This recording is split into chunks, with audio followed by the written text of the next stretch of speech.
Welcome to APCUG's Saturday Safari, where we explore technology in depth. We've got another terrific presentation today, one that's not exactly as much about genealogy as the technology that is affecting genealogy. And as always, when we want something genealogy, we go to our expert, Sue Mueller. She's a retired educator and an administrator. She's been working seriously on genealogy for more than 25 years. I think I've said that for a few years, so maybe it's even more than that. Yeah. And has used Family Tree Maker since 1996, including being a beta tester starting back in 12. She teaches monthly genealogy classes for the Erie County Public Library, now over Zoom. Sue's the leader of the Computer Users of Erie Genealogy Special Interest Group, whose purpose is to teach and assist members on the availability and use of computer and internet technology to begin, grow, enhance their family history projects through webinars, libraries, demonstrations, personal recounts of successful research approaches, methods, and discussion. Today, Sue is going to talk to us about technology's impact on genealogy, from equipment to software and apps, as well as tools and backup storage, to increased access to records. The ability to do online genealogy research has increased exponentially. DNA analysis, artificial intelligence, and photo restoration tools for the genealogist. Apps for your smartphone, tablet, put genealogy on the go in the hands. Finally, she wants us to also realize, as with all technology, there may be a right way and a wrong way to use some of these technological advances. So as always, I learned a lot. Sue, tell us more about the impact of technology. Well, I had a lot of fun going through this to, wait a minute. Yeah, technology is passing me by, I guess. Here we go. Okay. Doing this because remembering back on my experiences just with the computer, I was not using any computers in the 50s, but my first job was with the government in 1963, and this was a computer. And then this is my evolution of what I used. The first computer I bought at home was an Apple IIe. So I've come a long way since that. Today we can, that smartphone will do more than the old computer at the government in 1963. This was a dream when I was a kid. This is a reality today. So I'm going to talk a little bit about equipment and software and apps, some tools, access to records, backup storage. I think John went through the whole list, so you can all read too. So I'll go on. This was what my mother was using in the 70s when she did genealogy. And I'm amazed at how accurate some of her research was. She did a lot of going places, a lot of in person, but she typed on a big old royal like that. You can have your family tree online. You can put it up there for free. You can do it on a subscription site. There are some advantages and disadvantages to those, which I'd like to mention. First of all, any tree that's a wiki by definition is a cooperative effort.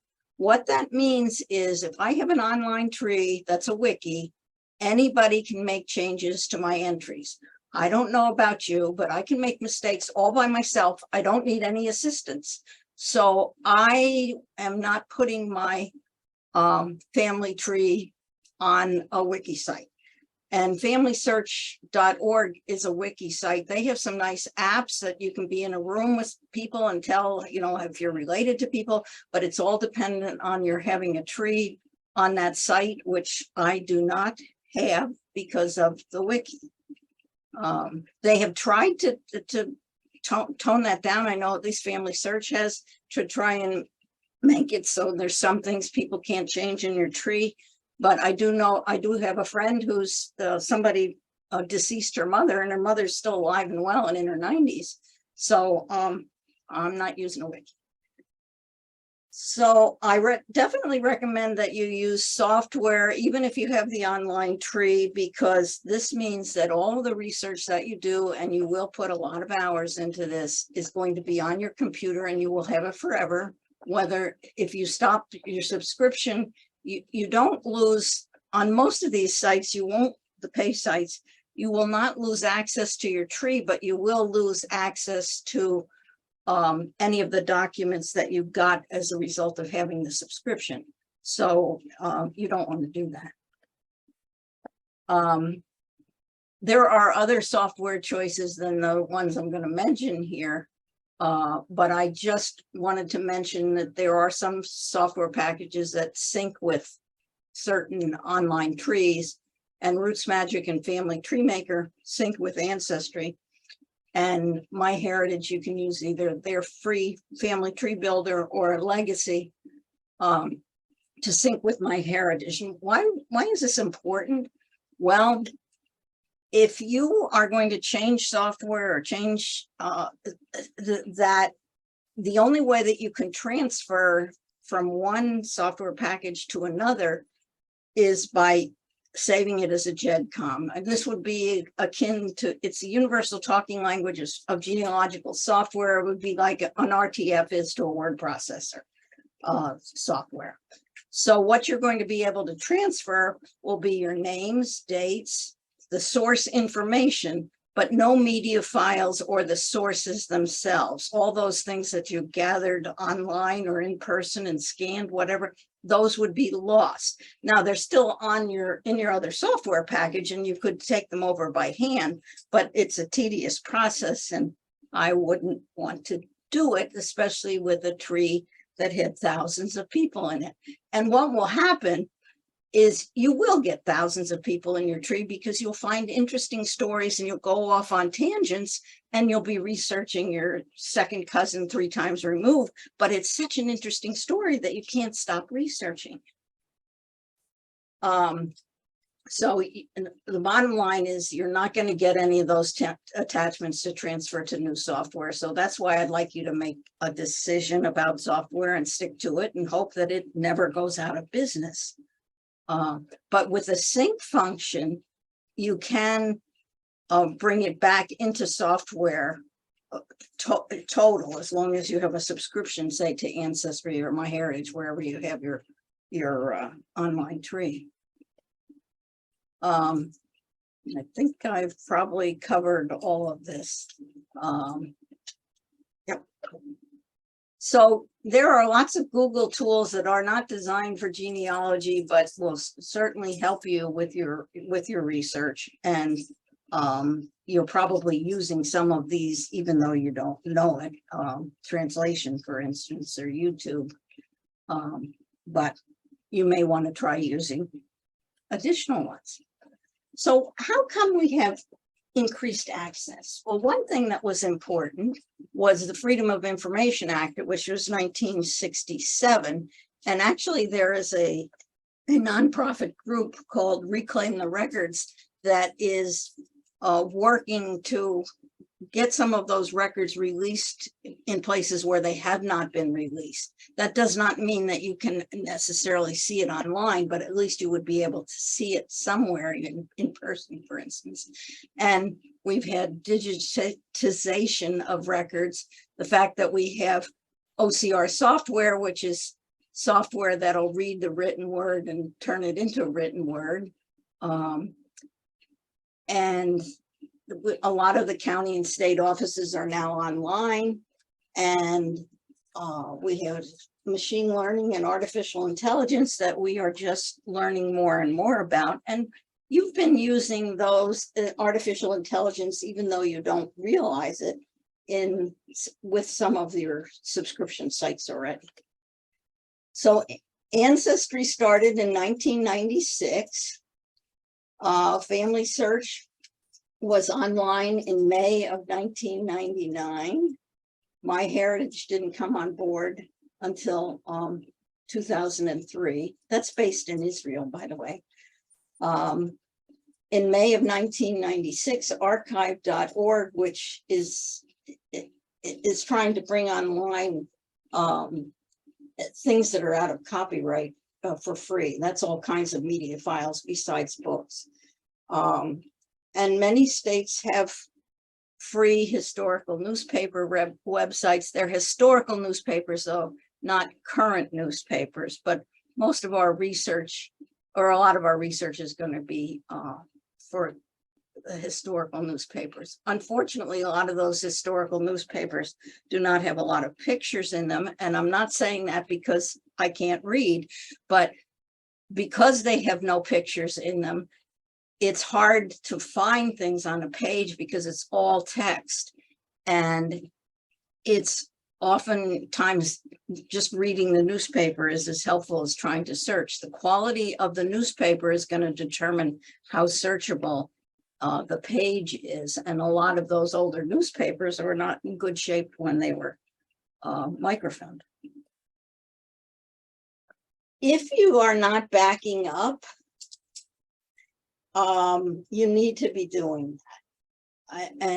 I'm amazed at how many people are putting hours and hours into their genealogical work, and they're not backing up in any way, or they're only working in one place, either on their computer or online.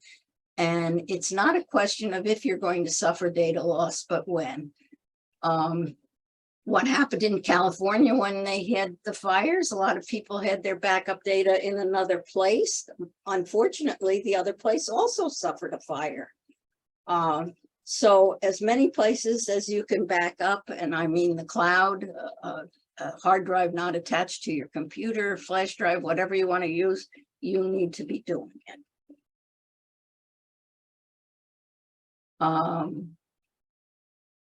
Yes, I said, yeah, think of backup as an insurance. I've never had a computer failure, but I don't want to have one. And I've never had a fire at my house either, but I have always had fire insurance. Same deal, it's cheap. DNA tests. Wow, it doesn't seem possible that they've been around. Oh, how little time they've been around. The first one was 1998 when they started to sell to consumers. That group is now defunct. In 2001, they sold their assets, and then Ancestry didn't buy them out until 2012. And if anybody cares, I had my DNA test in 2013.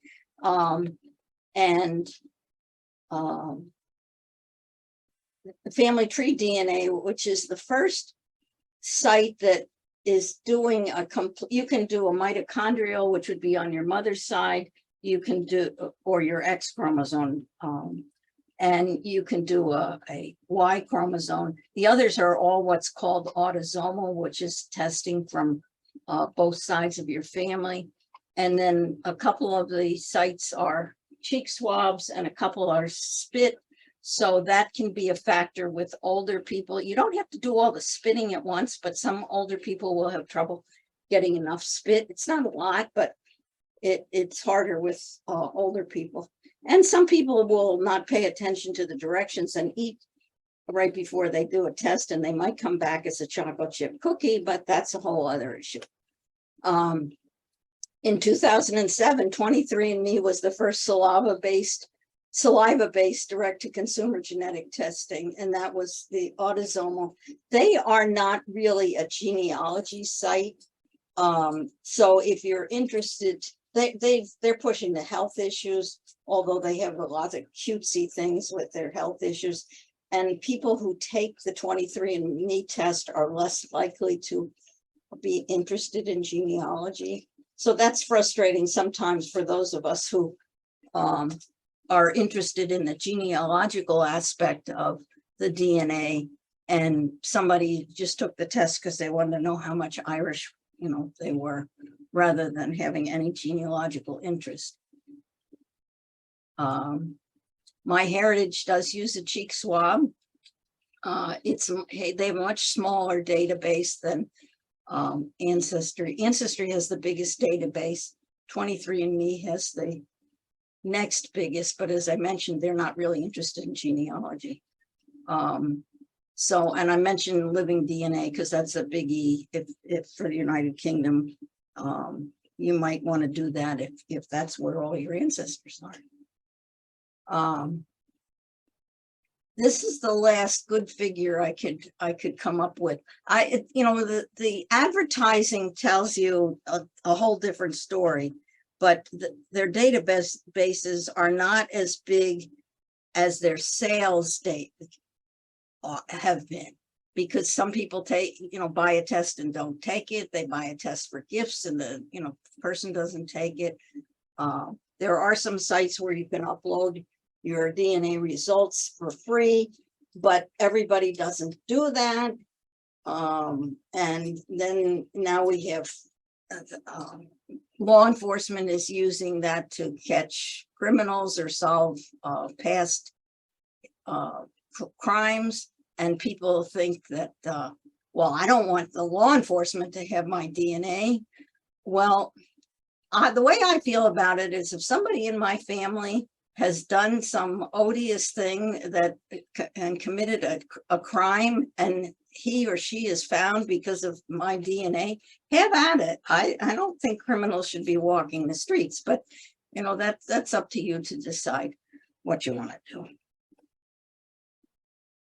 I mentioned before that your camera will do more than the government computers of the 60s. And, and I think of how primitive that was with the 80-column punch cards. I don't know how many of you were around at that time, but your smartphone makes a great camera. You can take pictures, you can get them level because there's a grid on your phone. You can check the quality immediately. You can fix and restore pictures without having skills to work with software like Photoshop. Those pictures can be stored on the cloud, or they are stored on the cloud, and safe. You can use your smartphone well, most of us have our lives on the smartphone, so keep your passwords, planning, organizing, mapping, for conferences, or you can Zoom on them. By the way, if you're traveling and you're going into the boonies for a genealogical trip, it's a good idea to download the map to your phone, because sometimes you're going to be places where you're not going to be able to get a signal, which means that you won't be able to find out where you're going. I love that there's applications where you can mark headstones with the GPS, and it's just with a push of a button. But you can use it everybody has their phone with them. They might not have a recorder or camera or video camera or whatever other things, but you can record family stories, and you can have the voices of people telling their stories. You can consult or update your family tree. I personally do not like working on a little tiny phone with my chubby little fingers trying to type. So I prefer to drag out my laptop if I'm at a library or something, but some people don't like, they don't mind working on the phone. So I'm not using as many of the apps that are out there as some people are. But the big four all have their own apps. And I mentioned before about Family Search. Some of those are contingent. While you can search Family Search using their app, some of their features relating to the tree depend on your having a tree on their site. And it is a wiki tree. The other ones, none of the other three are, they're all subscription sites, but they're not wiki trees. That means if I publish my tree, say on Ancestry, and I have 4,000 mistakes in it, nobody can fix those mistakes but me. Nobody can make those mistakes but me. And I like to think that I don't have that many mistakes on it, but MyHeritage has a nice feature on theirs where they will look for inconsistencies in your trees, but a lot of the software packages will do the same thing.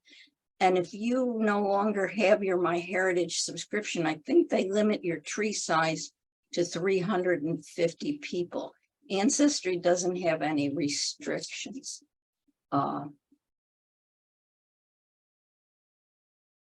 So there are applications that are not genealogical applications that you can be using that can be very helpful to your genealogical work. For as far as organizing, you might want to use Evernote or Trello. You can do the scanning with your phone. I would recommend scanning rather than taking a picture. And the translations, if you come upon a document that's not in English. So there are a number of good cemetery applications. Some of, well, all the apps are free, but some of the sites are not completely free. Find a Grave is owned by Ancestry, but it's totally free, and it has way more graves on it than any other, than Billion Graves, even though it's called Billion Graves. Billion Graves is a tiered, they have a free part as well as a paid part, but sometimes you'll find something on Billion Graves that aren't on Find a Grave. So Find a Grave, I think, is up to 219 billion, a million grave sites on it, but I didn't check the number this morning to see what it was. But there's apps for locating a cemetery.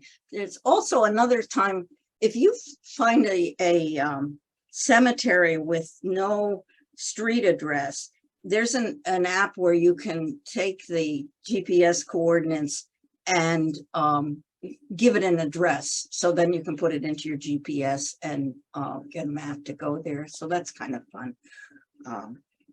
But there are, the British Commonwealth has a database of World War casualties and where those people are buried. There are some cemeteries, well, this is the tip of the iceberg. There's some cemetery specific apps, so you might want to check when you're going to visit a cemetery. And a lot of the cemeteries have databases. The larger cemeteries would have a database online too. Now, artificial intelligence. I'm not going to try to explain what it is, but I will tell you a little bit about how it's been used with in genealogy, and how it will continue to be used and how not to use it. It does mimic the way humans think, but we're not totally there yet. I like to think that I can reason better than sometimes the computer can. But it has worked to connect data sources that, and if you're using Ancestry or any of the search sites that suggest other records than what you're specifically looking for, they're not perfect. They will, even though you say somebody died in 1939, they'll give you a reference that goes beyond that. Family search used to be one of the worst as far as giving you way more than you asked for, but they do now. You can work on the left side. There's a pull down where you can restrict the search on family search, so they're getting there. But they can link a person's documents, birth certificates, marriage license, census data. They can analyze photos and match with other images in a database and identify ancestors and old family photos. MyHeritage now has a pretty new thing. I think it's within the last 6 months, where they will date a photo for you, but the photo has to be attached to someone in your tree in order for that to happen. don't know whether I do have a page subscription, so I don't know whether you have to have that to use, because you can, without a subscription, you can have a tree that has up to 350 people. So I don't know if that option is available for non-subscribers. So machine learning is just a subcategory of artificial intelligence, and it automatically learns and then applies that learning for better decisions. And that's, you know, where we're headed, where pretty soon the computers are supposed to be smarter than we are. But they can extract, they now do not have to be told where to look for the information on a document, so they can extract data from historical documents much faster than they could before. And we now have pretty sophisticated ability to read cursive. They must have programmed teachers into that, because, you know, teachers have the ability to read handwriting that is virtually unreadable. So this search engine, which we, you know, since the beginning of the internet, we have had the search engines, and that obviously has helped genealogy out. The ability to build a tree, and now it suggests a father or a mother, or for your, when you're looking for somebody, to being able to read handwriting, being able to translate, the ability to index records. Those were things that people were doing literally by hand in the beginning, that are now happening pretty successfully with the machine. For those of you who use Ancestry, if you have a person in your tree, if you look at that person online, there will be a little life story that tells you when he or she was born, and little things about it, his or her life. That's all done by artificial intelligence. It's been, I didn't really pay attention to when that feature started, but it's been several years. And we didn't even think about how that happened. The first biggie to use artificial intelligence in was Newspaper Navigator, which is used by the Library of Congress site for chronicling America. They have, that site has an incredible search engine. And they developed a way to browse headlines, to look for pictures, illustrations, maps, comics, cartoons, and advertisements, and to differentiate between or among them. So we have to remember that artificial intelligence is a language process, and that's the way it works. It doesn't work like a search engine, which I'm going to explain in a few minutes. So they can extract the names and the dates, locations, and that will save the researcher time, and maybe even be better than the humans who are reading. We've all had documents that have been transcribed incorrectly that we've looked at. When we look at the original and the transcription, they don't agree. They are now suggesting relatives. We have the DNA can predict that people are likely related, and what that relationship is based on the DNA test results.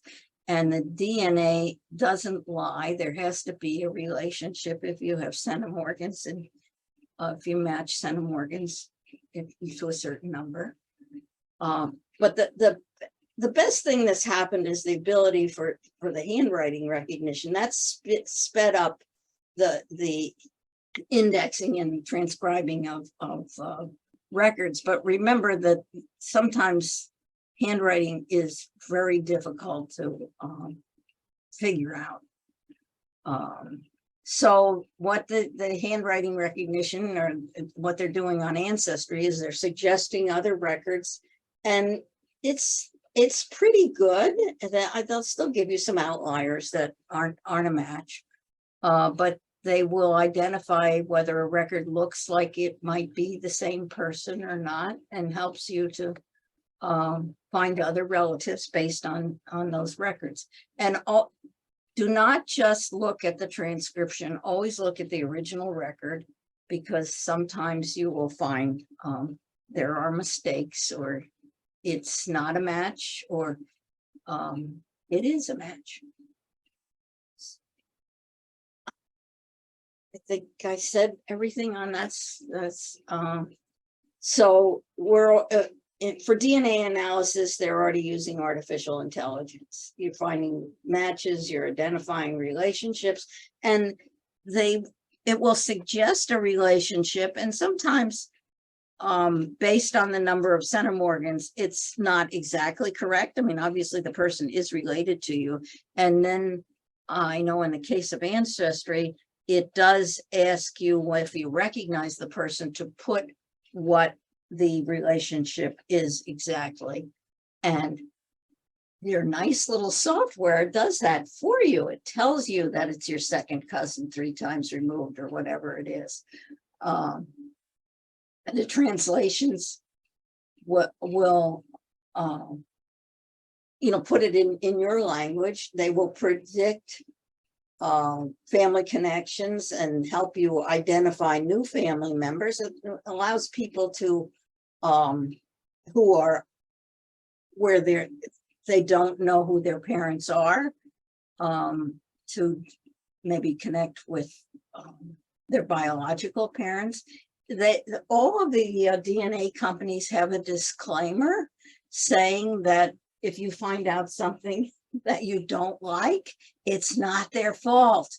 There are things that may have happened in your ancestors' lives that you're unaware of, that you're going to discover, or sometimes things that involve your parents that, what you thought was true is not true. The DNA people take no responsibility for that. So the census, I don't know if you're aware of the fact that the 1950 census was pretty much out and indexed in 9 days.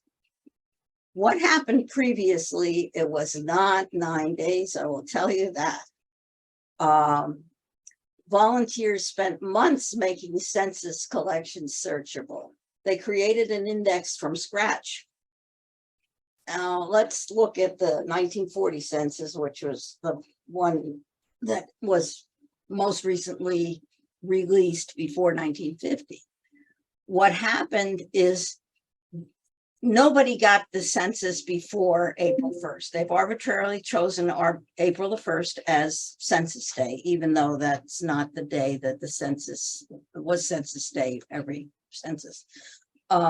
So first, all of these sites that were going to index, they had to transfer the images to their own hard drives, which was, remember now we're talking about 72 years after the 1940 census. So that was 11 years ago.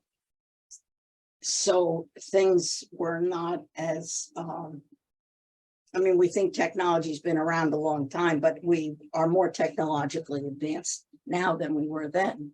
So then the sites had to upload those images onto public servers. Well, they weren't doing that until they at least had a semblance of indexing done so that people could search them.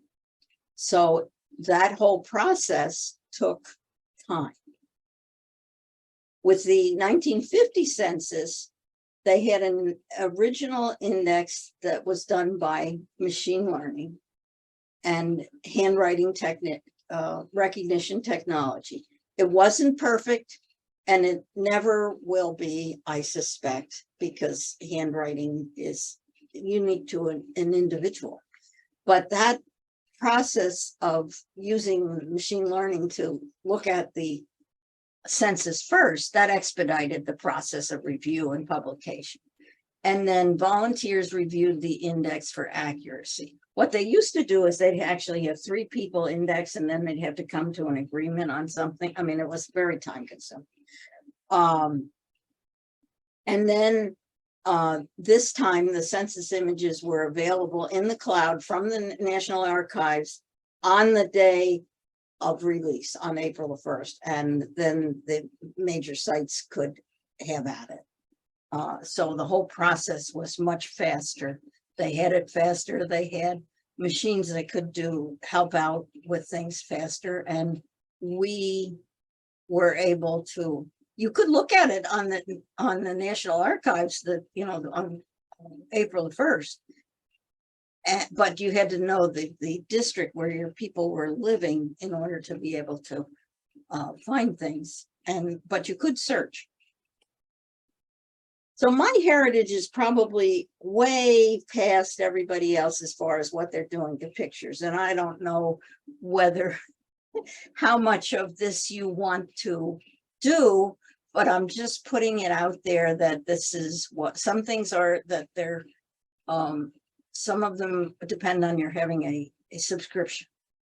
And sometimes they have free times of what they'll allow you to use because they want teasers so that you say, oh, I can't live without you this. I need to subscribe. So they will colorize black and white photos. Okay, you can do that a lot of places for free. And it's not bad. Or if you're using software, you can do it. Also photos software, you can also do it. Now, I'm not sure that I'm too interested in having my ancestors' pictures being animated, but you can do that also. So you can have your ancestors talking to you. I suppose the next thing is if you have recordings of your ancestors' voices, they could probably, that'll be the next step of what they can do. And as I mentioned before, the new thing that they're doing is dating photos, and they will, from what's in the picture or maybe what kind of picture it is, when you have the photo in your tree, they will give you an approximate date. And this would be helpful if you're trying, you probably have a lot of pictures that aren't dated and maybe have no names on them. Sometimes you can recognize if you have a unique kind of family group where they say there were twins or something, that might help you find them, but sometimes you don't have that. So that could be helpful in trying to figure out who's in the picture. It's not going to give you an exact date, but it's going to give you an about. So family search. Well, I'll just tell you, the family search says that if you can get your family tree to royalty, they can get you to Adam and Eve. I have not tested that theory. Of course, I haven't gotten myself to royalty either, but I'm just putting that out there. They do have an algorithm related to handwritten documents. And right now they're focusing on the 1400s. Would you believe there are records from the 1400s? It seems pretty amazing. So they create in 2022 on April the 1st, when the 1950 census was released, they created an initial index, and then they had volunteers check it for accuracy. And by the way, if you ever have occasion to call Family Search with a question, they will get you an answer. You are talking to somebody who knows what he or she is talking about. And if they don't have the answer, they will get you somebody who does have the answer. That may mean they call you back, or they may just transfer your call. But they have the best people I've ever talked to on the phone. A lot of the other places, if they're helping you, they have a book and they don't know what they're talking about. They're just reading from the book. So ChatGPT. Well, I mentioned that the artificial intelligence is a natural language processing tool. So you need to realize that it's a language processing tool. So it allows human-like conversation and it can answer questions, but it can do more than answer questions that might get you in trouble. It doesn't do research for you. It may provide some research suggestions, in other words, where to look or how to do research kind of thing. Believe it or not, what's been programmed into AI is a desire to please. So if it doesn't have an answer for you, guess what? It may make things up. So without giving it any instructions, but saying, write a biography for George Gilbert Hickok. I didn't say when he was born. I didn't say who he was or anything. The name I knew was fairly unique. He's my great grandfather. His father's surname was Hickox, and he had trouble with the mail on his street, and he changed his name to Hickoff sometime between 1850 and 1860. So I figured the name was fairly unique, and notice that I was using Bing for this example. He has 3 find a grave resources that it used. So I thought, oh, good, it might get some right information. 2 of these are for his wife's find a grave memorial, and the other was for one of his kids. Or no, it was for his sister, I guess. So it didn't even use his. So guess what? There's hardly anything in that wonderful biography that's true. And here's the nice memorial that I created and had lots of good information on that was not used. But here's what he wrote, and I have highlighted in red what was accurate in that creation. Okay, you can see not a whole lot. Oh, whoops. All right.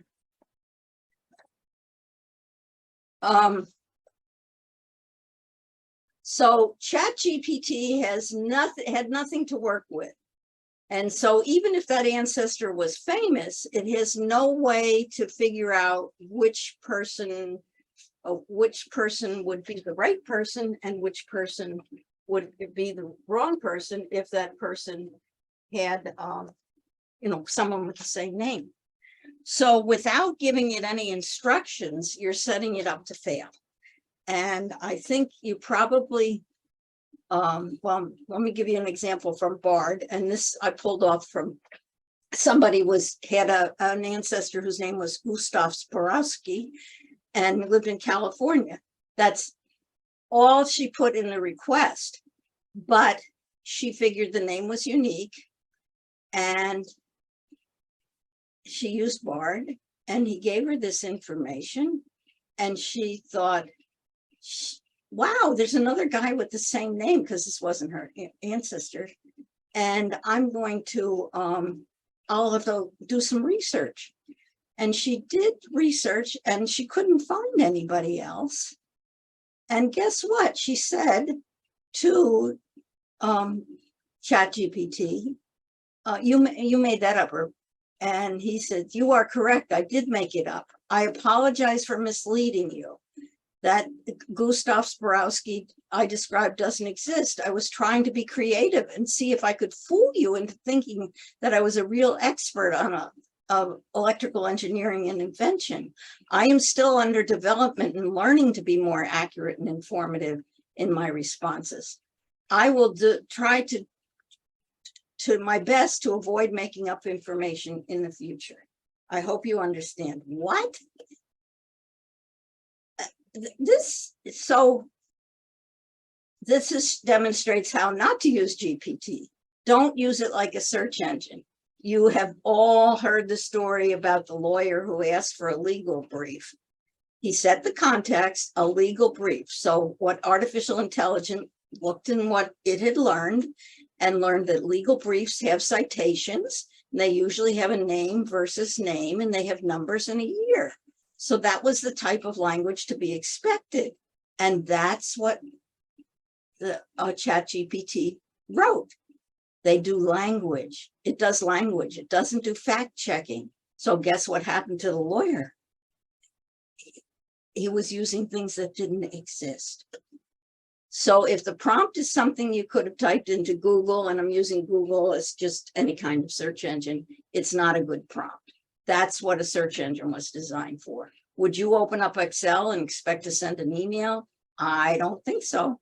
So don't use ChatGPT for something that Google could be used for, or a search engine could be used for. So here's an example of what ChatGPT could do accurately. It's still going to do some embellishing, but I gave ChatGPT a lot of information, and I just pulled this off my software and did a printout. I didn't have to type up extra, do extra typing. I also gave information about each of the children.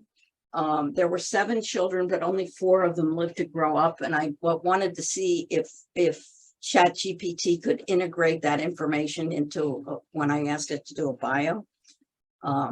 So this is what I got. I'm not expecting you to read it, but you can see that it takes the facts. I'm a retired English teacher. It is punctuated correctly, which made me happy. I'm pointing at this comma after 1859 because that's something a lot of people don't do. But it's a little more flowery than my language would be, but it's a great starting point. I could use a lot of this, and it does not. It talks about his marriage, and then it says that he, a little bit about his wife, and then it says that they have 7 children, but did not say anything about which ones lived to grow up or anything, that how many survived when he died. But all those things I could easily integrate into. This is a great starting point. A little embellishment here. His life reminds us that dedication, integrity, and genuine desire to make a difference can shape a legacy that endures through the generations. So what's going to happen in the future?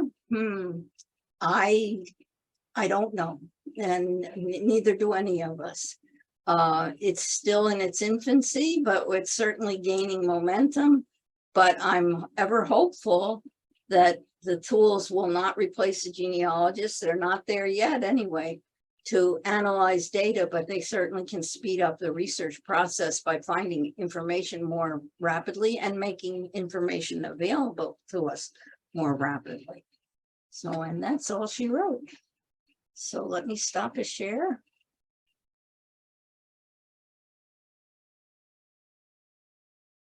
Questions?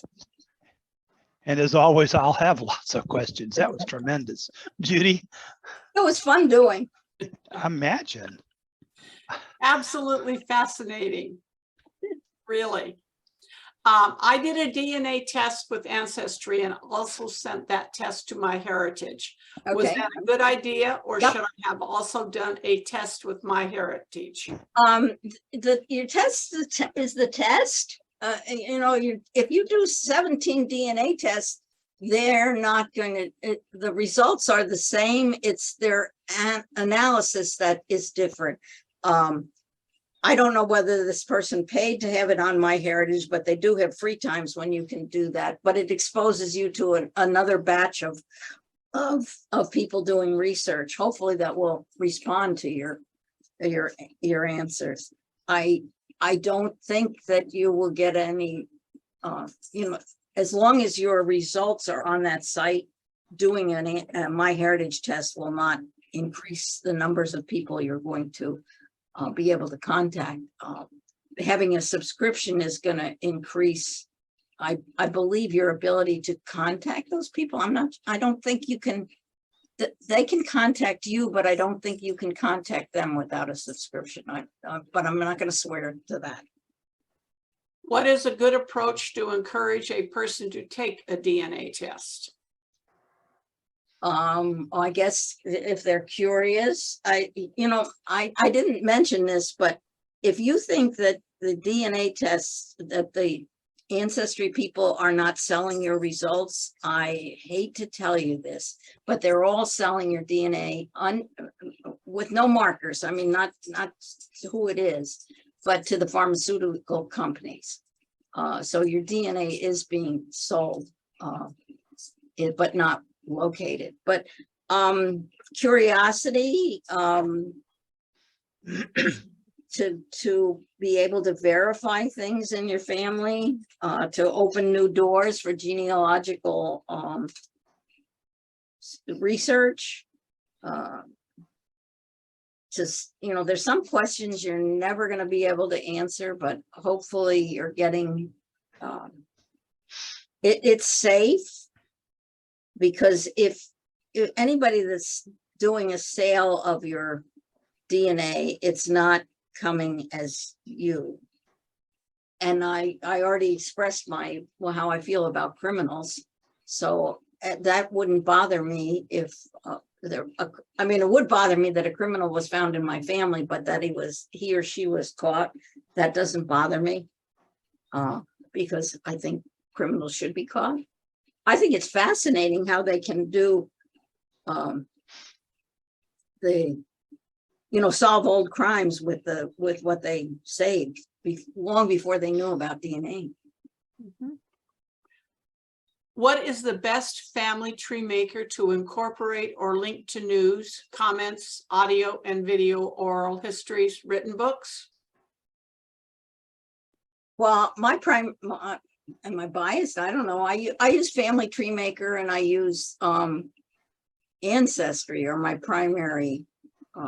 Ancestry has the biggest database, so if that's a concern for you, but that doesn't mean that people are gonna, when you send them a message, that they're gonna respond. I guess that's the most frustrating thing to any of us that are doing genealogy, and you find somebody that you either think you can help or that can help you, and then you get no response. I did have one DNA match that I sent a message to. I was excited. It was my great-grandmother's brother, and it was a descendant of my great-grand, and I had done a lot of research on this person, and I thought, I knew a lot of stuff.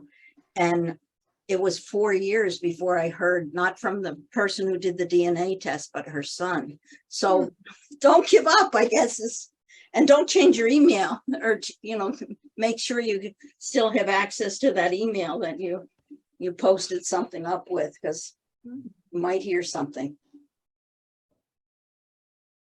How are adopted children, divorces, living together incorporated into family trees? And I just added my adopted son as one of the family with the same mom and dad as his sisters had. Well, most of the software has the ability for you to put the relationship, whether it's biological or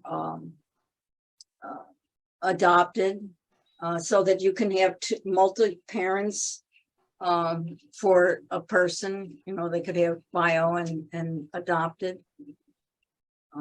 And you can also now, I know at least in Family Tree Maker, you can have same-sex marriages also. So the software and the online trees are adapting to what's happening in the world right now. So if they're not there yet, they're getting there. The first question was by somebody else. It was my answer, my personal answer. My personal adopted son. He was just one of the gang. Yeah. Oh, and yeah.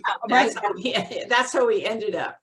I have a friend who knows that her mother was promiscuous during her years, as mom, and she has 5 siblings, and several of them are unwilling to do a DNA test because, as far as they're concerned, their dad's their dad, and they don't want to know anything any different from that.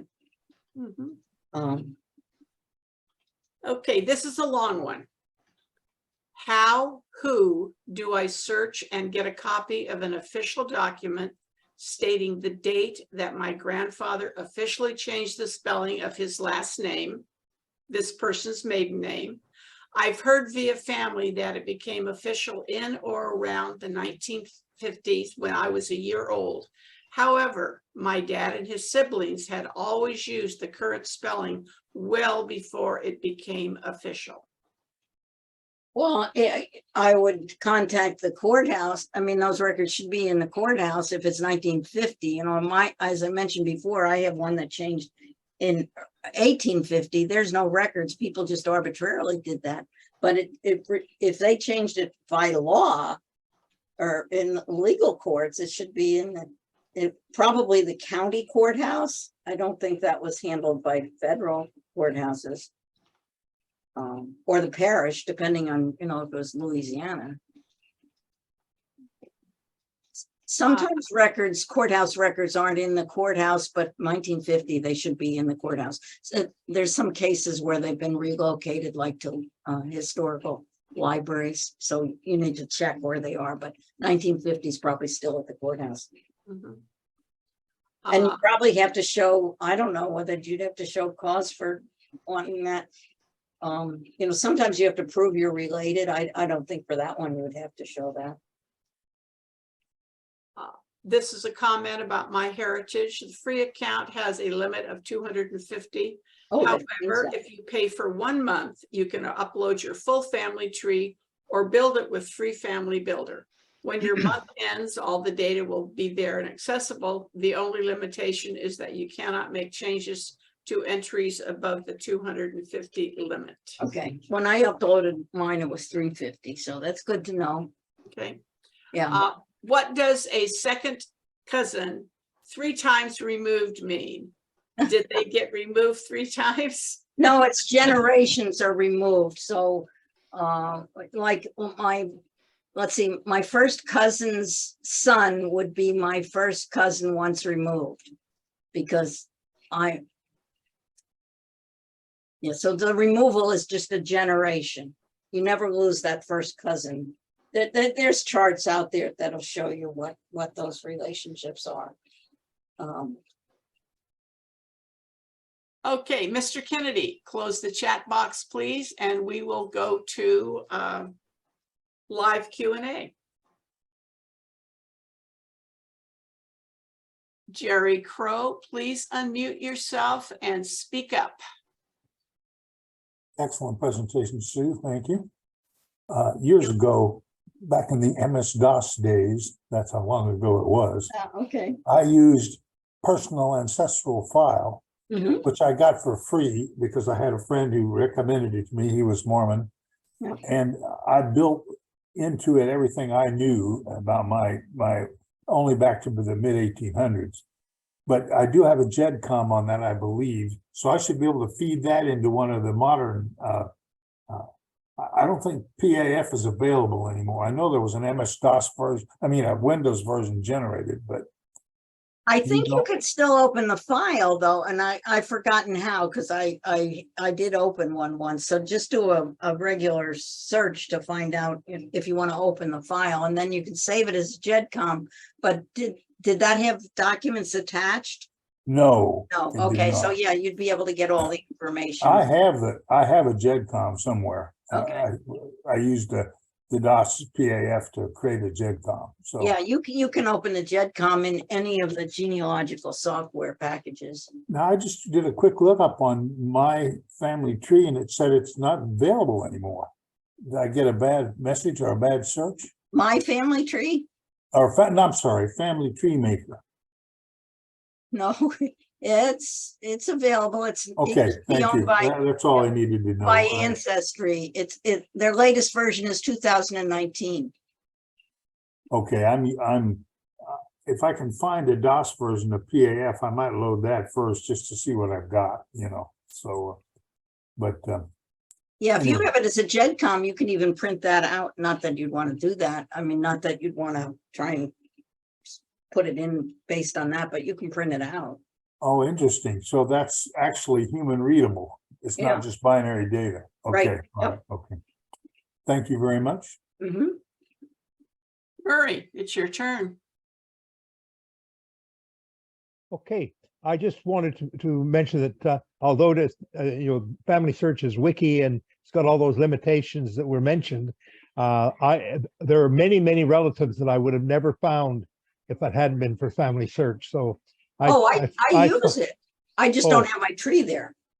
Well, I mean, it's not your tree.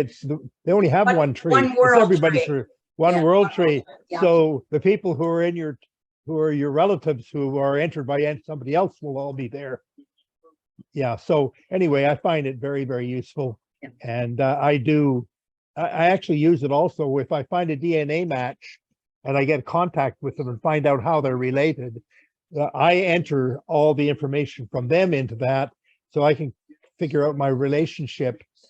Even nobody else can see that information that I enter for the living people, but I can have access to it, and nobody can change that part. Right. Thank you. Yeah, they're working on that. Jean Olson, please unmute yourself. This is a little off the subject, but you've looked a lot at DNA testing, so I wanted to ask the question. What I've thought would be possible for a long time now is that you could send your DNA to a company that would test it and send it only to you, send all the results, the complete genome to you. Then you could get some kind of PC software you could run at home that would do health analysis on you. And your DNA would be completely private that way. They could send the DNA results only to you, and they must destroy them afterwards. And then it would reside only on your computer. You could do the DNA testing only on your computer, and you would have complete privacy. The software could be updated regularly as new medical results were in, and you could get a deep insight into how to manage your own, use that information to manage your own health care. Have you heard of anything like this? Anybody working on it? I It don't seems like know. a tremendous business model if somebody did it. Well, I will tell you that there is a national research study called All of Us that it believes that your medical advice or all that should be personalized, that what we're doing for everybody doesn't work for all. And they do take your DNA and they do test it for you, and there's no charge obviously to be in the research study, and they will share with you what you're willing to have shared. In other words, like they will test you for certain kinds of bad news kinds of things, I guess you'd say. And some people would opt not to have it. I'm 81 years old. I opted to have it shared with me. But I mean, the fact that I'm 81 years old tells you that I'm, not in that bad a shape, because I've lived this longer than my parents. I think that's a great business model, but I don't know of anybody that's working on your idea. And how would I sign up for this service that you've used? All of Us, what state do you live in? Minnesota. Okay, I do All of Us is the name of the study to see what school is working on that. If you haven't gotten a card in the mail at any time, I must have had dozens of them. Really? Yeah, but Pitt is working on it, but they're trying to get people from across the nation. They're trying to get, millions of people. I think it's an interesting study. Well, if your DNA gets out, and even if it's not personalized, it's unique. And with a combination of deep data analysis and cross correlation and knowing a few of these things, they could nail you down pretty easily.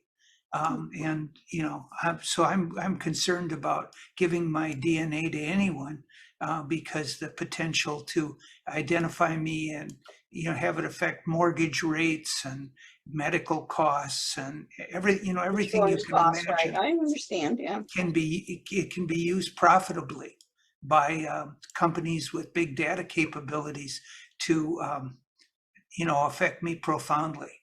So I want it to remain personal. Now, maybe that won't happen in my lifetime, but it seems like it's going to happen. Right.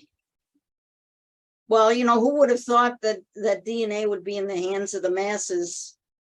DNA hasn't been around that long. We're talking about the 70s. Yeah. Where, and now it's in the hands of the masses. Okay. Well, thank you very much.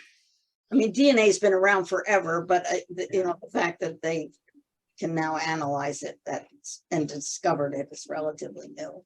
Well, they get better at it every year. Yep. It's all about computer analysis, and that just is an exponential technology. Artificial intelligence. Yep. Then it seems like what Jean is talking about is when you search for something, all of a sudden, every place you go, things pop up. Yeah. Would you like to buy this? Would you like to buy that? Well, that's why I And use you were only looking for it for a presentation. It was nothing you are interested in this or any other lifetime, and you cannot get rid of. That's why I use DuckDuckGo for my search engine. Yeah. Okay. John Metcalf. Hi, Hi. just a couple of quick things. I have a subscription to MyHeritage, among other things. They come back, I didn't load up my tree, I put selected individuals up there. But they come back and they keep bugging me about the name of my mother-in-law. Because I spelled it correct and they said I did not. Because she spelled her name from her birth certificate on as capital J, lowercase o, capital A, lowercase n, one word, no spaces. So that's the way she did it. It's legal. And I left it that way and I'm not going to change it.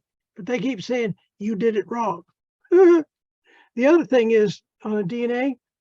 Some years ago, my wife got involved in a study by the National Geographic Society. They did some DNA testing. And why I remember that is when it came back, it was one of those general ones, of course. Right. They determined she was about 3 or 4% Neanderthal. I hadn't heard of that before, but apparently from what I've read, a lot of people from Northern Europe are part Neanderthal because way back when, and nobody knows for sure, apparently they mixed. It's just a comment on that one. No big deal.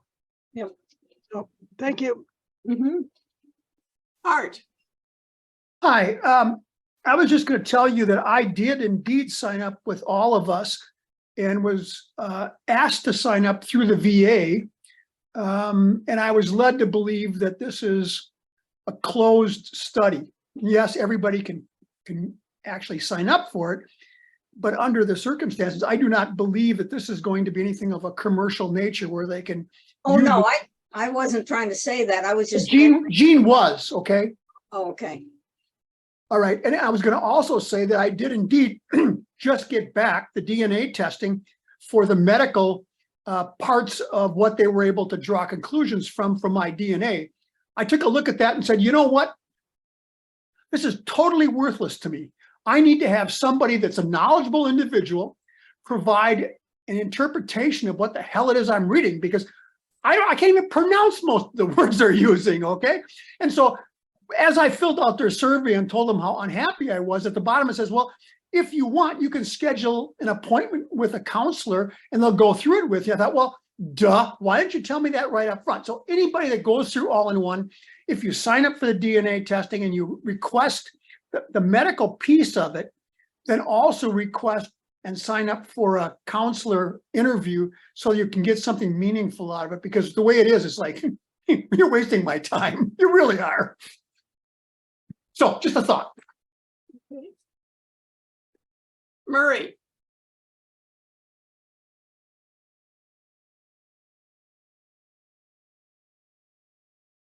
Hello. Unmute yourself. Sorry, all the health sites, all the ones that do health testing say you should not rely on this as medical advice. Make sure you can, if there's something there that worries you, consult with your general practitioner or another medical doctor. Do not rely on this for health or for diagnosing anything. And I think that's very important that you should realize that anytime you're looking at your health data, it's just trends. It's not diagnostic. You have to talk to your doctor. And you can have a marker for something that you never get, but you know, you can pass that gene on. I And have besides, like you, I'm over 80, and if I've got a tendency for something, what can I do about it now at this age? Exactly. That's the way I feel about it. My dog is in a research study, and my dog is a standard poodle, and they sent me a thing saying, would I do a DNA test on her? They would send me the DNA kit, and I'm thinking, why? You know, she's a standard poodle. Maybe I did. You know, she looks like a standard poodle to me. So I did the DNA test. It was a cheek swab. And here are the results they sent me. There's 99.9% chance that she has curly hair, that she's a poodle, and that she's brown. You know what? I could have told you all of those things by looking at her. Now, I'm sure they got more from the DNA, you know, than they were telling me, but it did confirm that, you know, I paid for a standard poodle and that I really got one. I personally have a question. I sent my DNA into Family Tree Maker. They sent it to somebody called Genealogy by Genetics, just my mother's side. When I got it back, it does not apply to me in any way, shape, or form. My mother has Randall as her last name. There's 67,000 Randalls out there on her tree. They are Mormon. Her tree has been completed to the nth degree, and none of that information applied. Did I get mixed up with somebody else or what? They had 3 close people and they didn't apply to me. Does that happen often? I've never heard of that one. I was contacted one time by someone who was a fairly close relationship, who found out from doing DNA that the man he thought was his father was not his biological father, but both his parents were still alive. I'm not sure how you address that with mom, but he did. And it turns out that he was, there was a sperm donor involved, and that he's 30-ish, early 30s. And what they did at that time was they mixed the 2 sperms together because no one would ever know who the actual father was. And then we now have DNA in the hands of the masses. The fella, I have met him.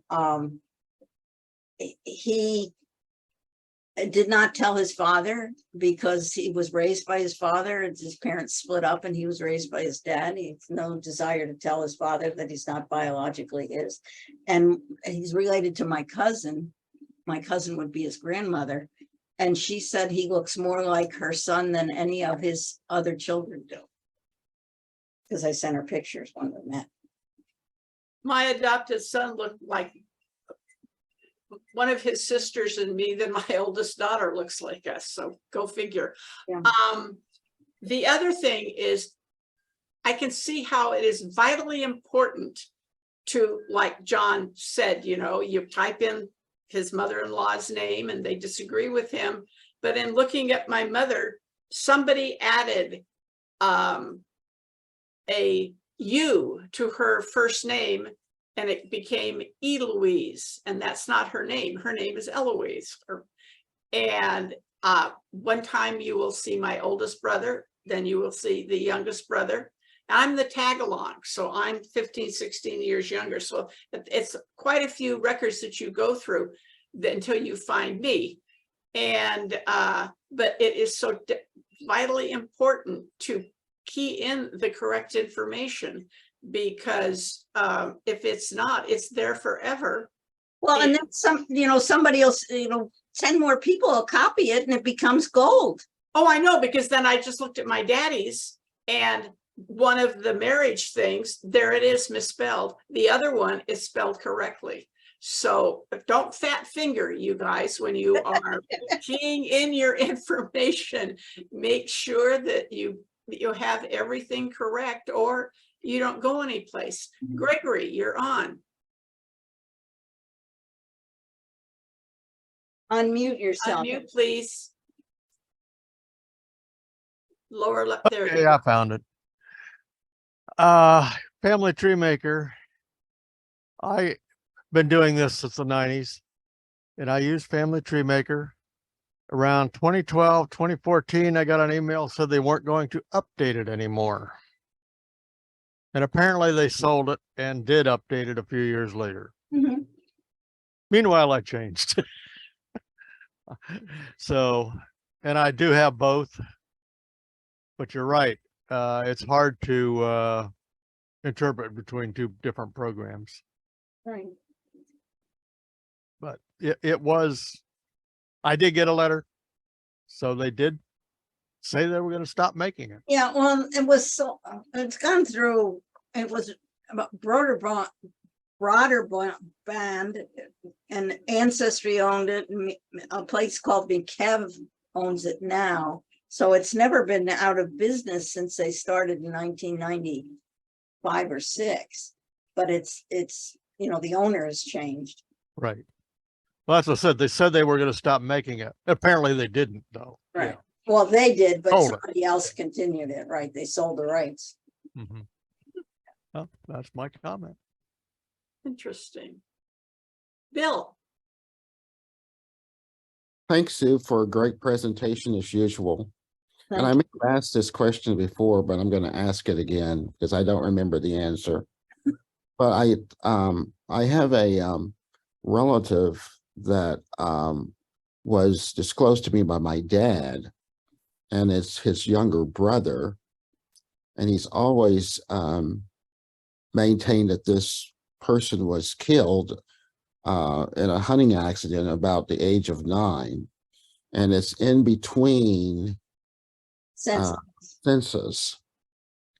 So do you have a way of how I could possibly discover that individual?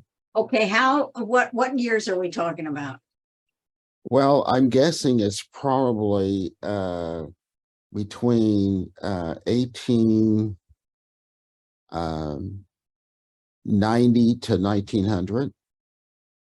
Newspapers are probably your best shot. You know, there may have been a newspaper article, and back then the newspapers put all the gory details up through probably early 1940s. They, you know, if there was a suicide, they put those gory details in there. So it would depend on whether they had a newspaper, I would say. I'm trying to think. And if you're talking, Well, this would be a what rural state? area, What state are we talking? Louisiana. Okay, And I it's don't. a rural area. Yeah, I don't know about their parish records, but a Family Search has a lot of records that are haven't been indexed yet. And there may be death records. I don't know when they started to keep parish death records before the state picked that up.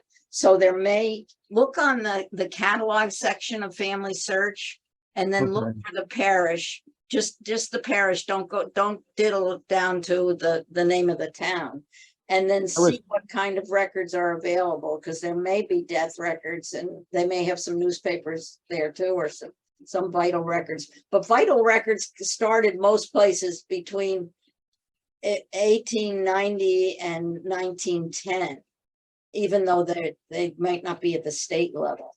I don't know that much about Louisiana. Does Ancestry and MyHeritage by chance access those vital records? And Sometimes not. I mean, because I subscribe to both, and I'm surprised that this individual hasn't popped up. And then I've contrived a name for him based on my dad's conversation. And so the name that he gave me is the one I use. but I can't, I mean, it's. You can search just if there are vital records, and I don't know whether they're online, you can search it like for death certificate just by a surname, just by a date field without the first name. Okay, I'll try that. And you can search by parent names too, if that would be on the death certificate. Right. And I was going to just make another comment, as I think I shared with other people before, is that my dad's mom, who actually started my interest in genealogy because she passed before I was born and I didn't know anything about her, but her name on her gravestone is Ida James. First of all, Ida is a nickname. James is her maiden name. No, I'm sorry, her married name. And so I searched and searched for that and never found it. And it was a friend of mine that actually took a more detailed approach, and he's more experienced with genealogy than I am, and discovered her name was Alida Olie, which is, Right. not even really close to what that was. And so once that was found, that her name was on her headstone is Ida James, but that's not the name that she was, born with. Once that information was found, then that just opened up a whole lot of doors. I mean, everything fell in place after we got her correct name. Interesting. John Metcalf. Just for Bill James, there is a website called newspapers.com. Their sole thing is to get newspapers, and they have my marriage announcement right there. But anyway, besides that, they're a paid service, but they're a subsidiary of Ancestry. So that's one possibility. And if you're not on those things, you can use social media to go on and say, you can do a search. You can see they have a result. You can say, I don't have a subscription to this, will somebody help me out? And I'm telling you, within an hour, somebody will help you out.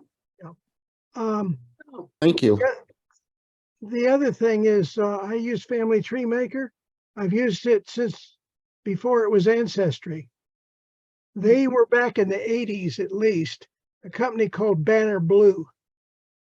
Anyway, they were sold and sold and sold. They're now owned by the software Mac Kiev company in the Ukraine.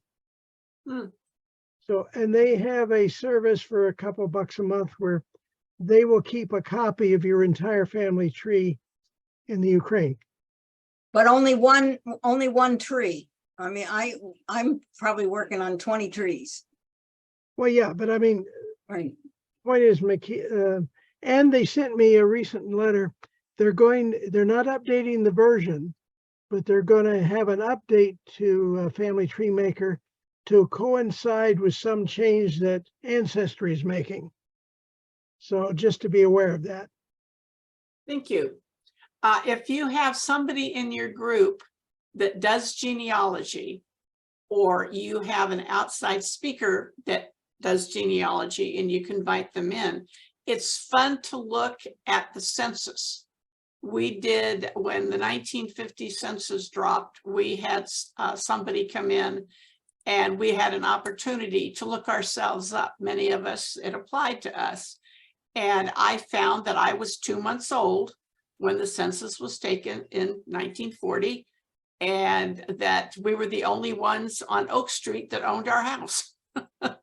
And my brothers were there, and that was the whole listing of everything. And it was just a fun thing to look at it. So with that, no more questions.